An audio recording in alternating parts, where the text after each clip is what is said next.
That happens to be the price of 2 737 planes, and Southwest, being the company that they are, bought 2 more 737 planes and stationed them on different ends of the country to fly them to places where mechanical failures caused flights to be delayed, right? That's the value of customer service.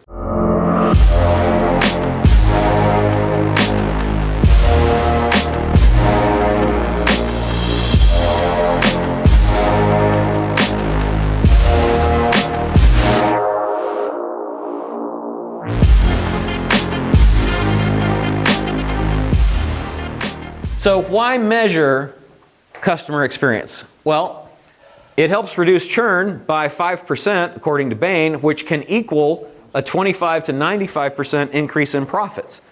Who doesn't want that? CSAT score, that's just short for customer satisfaction.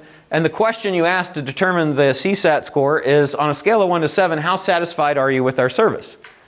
Interestingly enough, the people that give you 1 to 3, that's where 80% of us spend our focus. How many of you know someone who is happy being unhappy and complaining all the time? That's the 1 to 3s. Usually, like, maybe some heinous, horrible thing happened, like they charge you twice for your membership, right? And that's a legit complaint.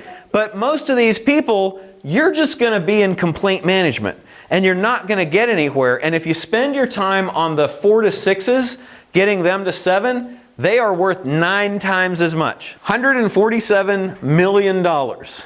Southwest Airlines said, when they do those announcements that are kind of amusing at the beginning, like, we don't expect the air pressure in the cabin to decline today. If we did, we wouldn't have shown up for work.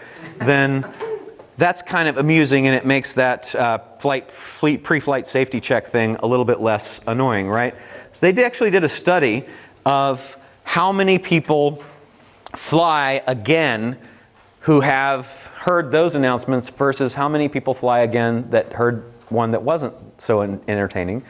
And the difference was that on average, the people who have heard them take 1.5 more flights, and they say that they really enjoyed the experience compared to the people who did not.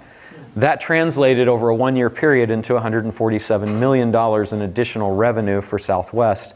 And that happens to be the price of 2 737 planes, and Southwest, being the company that they are, bought 2 more 737 planes and stationed them on different ends of the country to fly them to places where mechanical failures caused flights to be delayed, right? That's the value of customer service. NPS, Net Promoter Score. It measures how likely are your customers to refer you to a friend. And it's done on, magically, the scale of 1 to 10, right? 1 to 10. And what you do is you categorize respondents.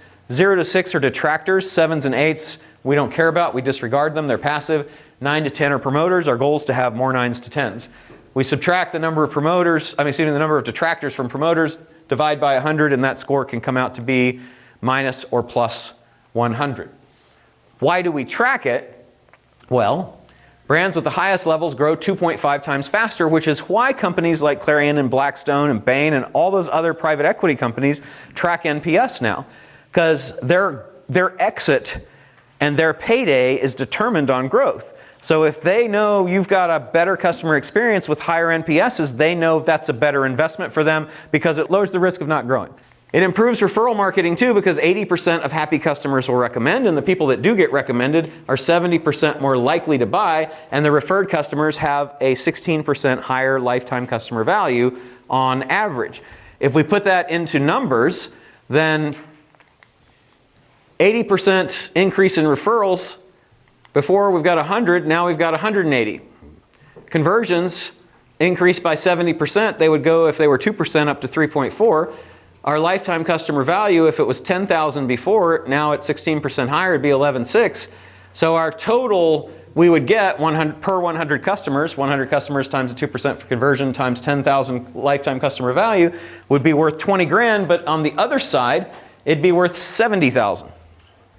So I think it's like we see all these stats, and if you don't convert it into dollars, you don't really see how important and impactful it can be. You're like, oh, that's cool, I got to do that. But daggone it, do you want to leave 355% extra money on the table?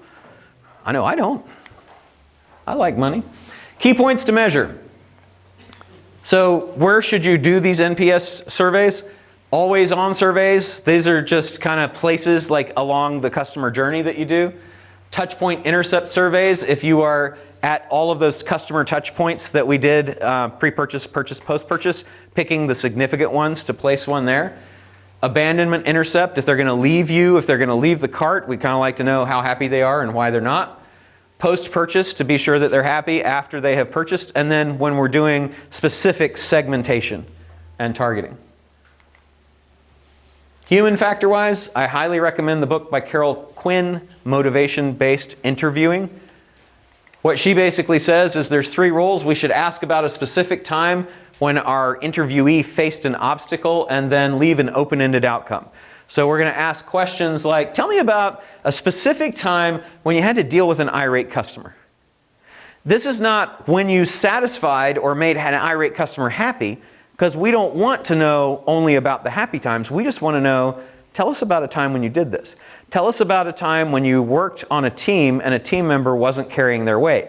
Not when you were the team leader, because then you're in charge. We want to know, what do you do on a team when you're a member and somebody else isn't pulling their weight, right? Or when you had a coworker that you had a disagreement with, not that you worked it out.